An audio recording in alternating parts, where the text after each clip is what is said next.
Fox weather meteorologist Bob Van Dillen is being praised as a hero after rescuing a woman from her car as Hurricane Helene floodwaters rapidly rose during a live shot outside Atlanta on Friday. Van Dillen joined Fox and Friends to explain why he couldn't sit around and wait for first responders to help when he saw a woman in danger as the deadly storm wreaked havoc. "I know that we're swamped here with all of the 911 calls, because there are so many high water rescues that we've already documented so far. She called 911 and 5 minutes, 10 minutes, and you could hear screaming, right? You could hear through my live shot, real loud," Van Dillen told Steve Ducey. "That's her car right there," Van Dillen added, with a car that was almost completely submerged in the background.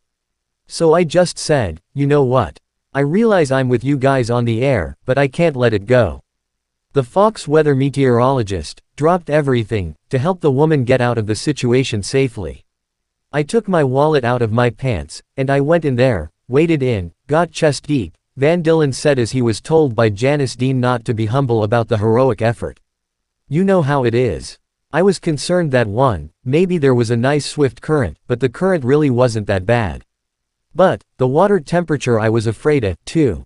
The water temperature is probably about 80 degrees.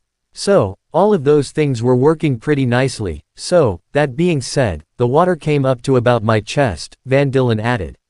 "She was in there, she was still strapped into her car, and the water was actually rising and getting up into the car itself, so she was about, almost neck-deep submerged in her own car." Dean then asked what would have happened if Van Dillen didn't step up. "She would have drowned," Dean said. "You know, I don't know," Van Dillen humbly said. "I told her, okay, undo your seatbelt." She undid her seatbelt.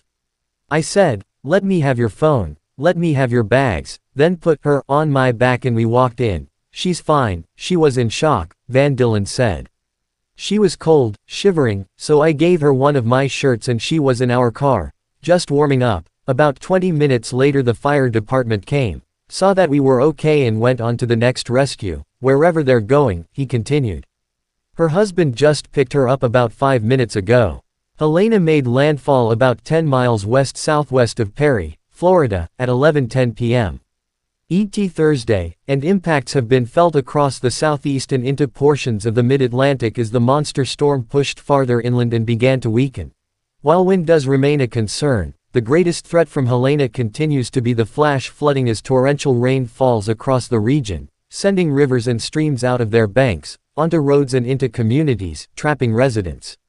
The flash flood threat stretches from the southeast into the mid-Atlantic, where multiple flash flood emergencies were issued early Friday morning, including the first ever flash flood emergency issued for Atlanta.